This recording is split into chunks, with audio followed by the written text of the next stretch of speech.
Hi, I'm Billy the Fuji Guys. Today we're going to actually take a look at the new Fujifilm instant camera, the Instax Wide 300. This camera is Fuji's latest instant camera that uses the Instax wide film, not the mini film. So this film is double the size of the Instax mini film. If you're looking for a camera that gives you a much larger print, this might be a camera to take a look at. We're going to look at the contents and get you started for the first time with this camera.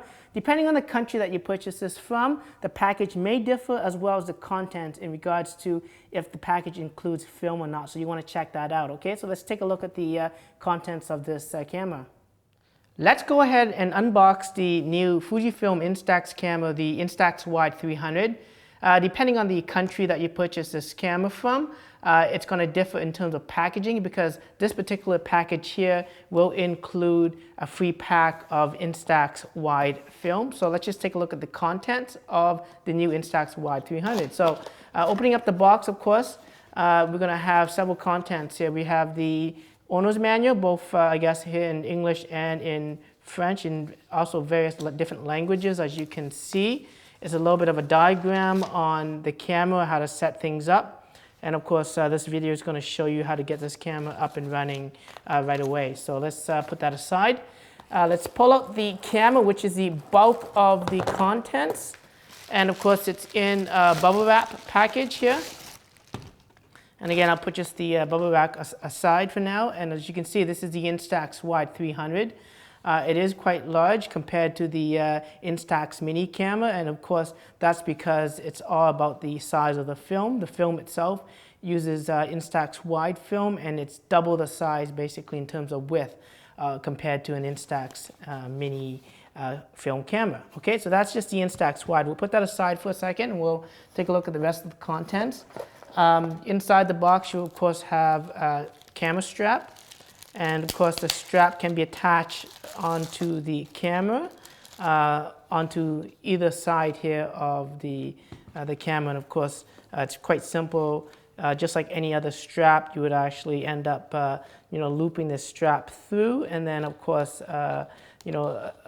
attaching that loop, of course, inside here. Of course, the proper way to do it is really to put it under the strap, as you can see, and then attach it that way. So again, we'll try to do that in a second if we have some time. In the box, of course, is a set of AA batteries. You have a total of 4 AA batteries. It's one-time use alkaline batteries. So the camera, once it depletes the battery, which is generally about 100 film exposures, and you'll notice it by the light on the back indicating the flash recharge taking a little bit longer. So we're going to install those batteries in a second. We also have inside the contents a close-up lens attachment here, and the close-up lens attachment is kind of neat. And the way it of course works is that it changes the attaches right to the front here, and it just clips on. And as you can see, you have this little piece in the front here, and it's really in an alignment to the viewfinder. And as you look through it, you can use this as a new focus point because, of course, when you attach this close-up lens onto it, the focus distance changes. As well, on top of that, you also have this little mirror, which is a self mirror here, as you can see. It helps you frame your shot that you're definitely centered into it if you're going to do some selfies with the Instax wide camera, okay? In the other contents, of course, this package comes with a free pack of Instax wide film. There's actually 2 in a package. And let's just open that package up right now. But again, depending on the country that you purchase the Instax wide camera from, it may or may not include film. So you want to check the box to see if it does. If it does not, you obviously have to pick up a set of film. It comes in this one here, 2 packs. And it's of course sealed in a foil cover. And of course, it's obviously to prevent light from coming in because this is film. Once it's exposed to light, of course, it's going to damage the film. I know some of you have some concerns about going through the airports, and if you do have that concern, I would recommend if you do have film, whether it's instant film or any type of film, is to have it hand checked with security. And saying that, of course, I've been to many airports and taken my Instax film without any major issues at all with any x-rays getting in through the exposure of that. So that's really the contents of the Instax Wide 300 camera. So let's see if we can insert the batteries onto the camera right now. As you can see on the side here, this is where the AA batteries would go into. And again, we're just gonna open up these batteries really quickly.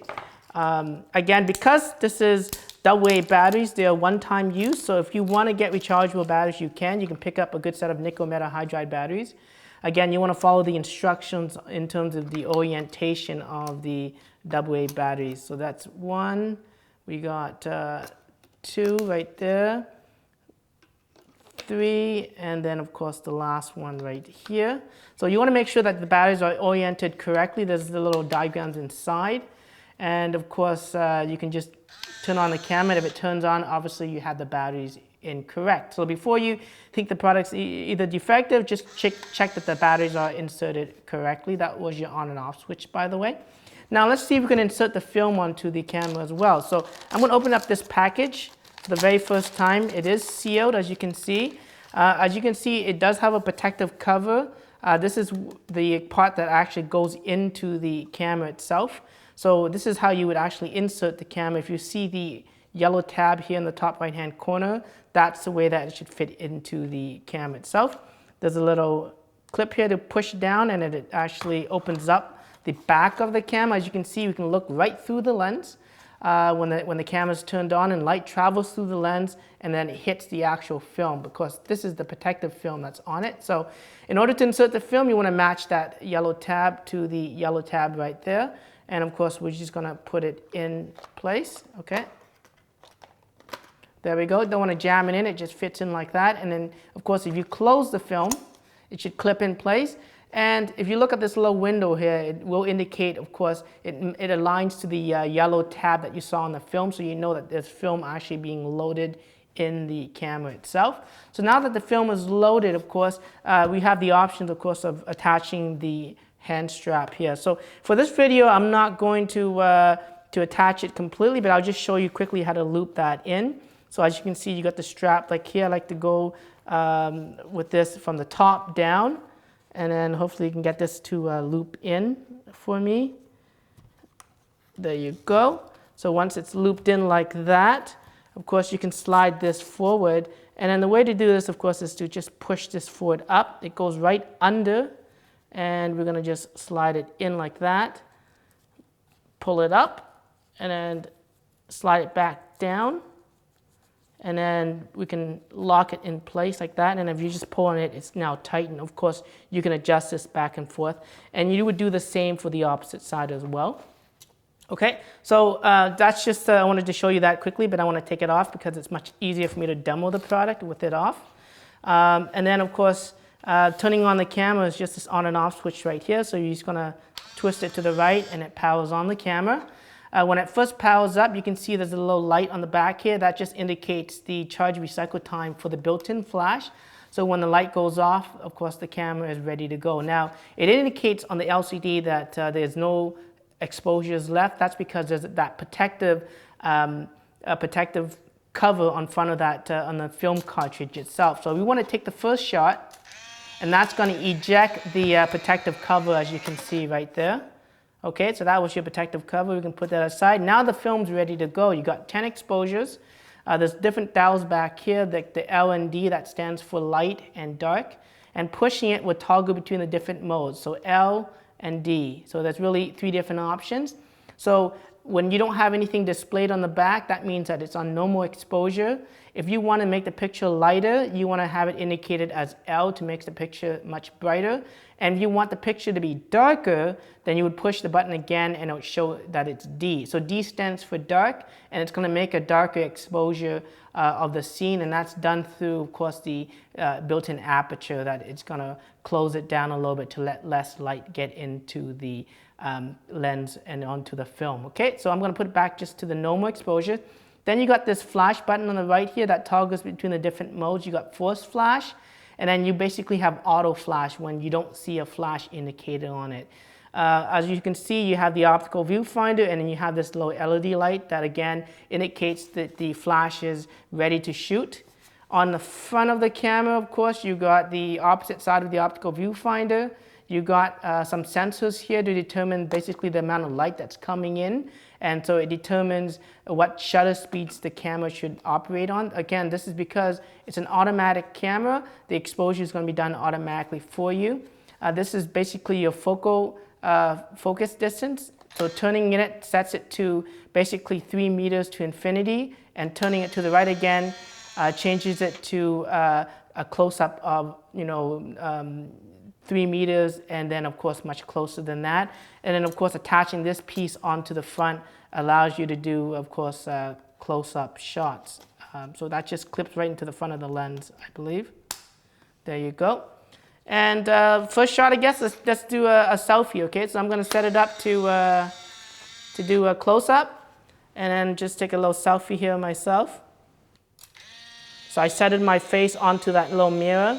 The film comes up, and we're just going to let that sit, and of course wait for it to expose. I'm going to take this piece off again, and when you look through the viewfinder, of course, you'll see that there is a circle right in the middle. So you want to make sure that when you are composing the scene, if the subject is very close, you're going to have a parallax, because what you're framing through this glass is not the same as what's being captured on the lens. So as you go further and further back, that issue becomes less and less apparent. So if you do a lot of close-up shots, just make sure that you deal with the parallax correction, because what you see through there not necessarily is being captured through the lens itself.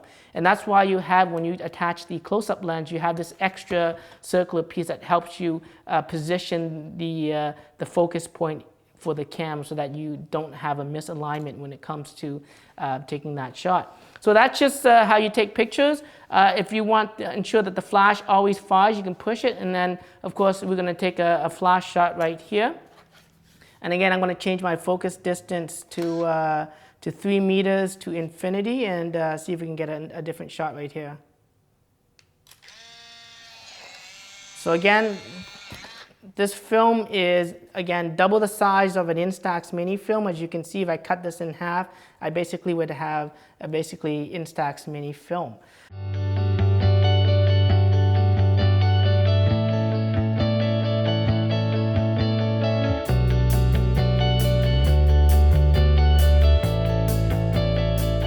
So there you have it, the Instax Wide 300 camera from Fujifilm. This is the camera to take a look at. If you want to learn more about this product, don't forget to subscribe to our YouTube channel and follow us on Twitter. Until then, I'm Billy of the Fuji Guys.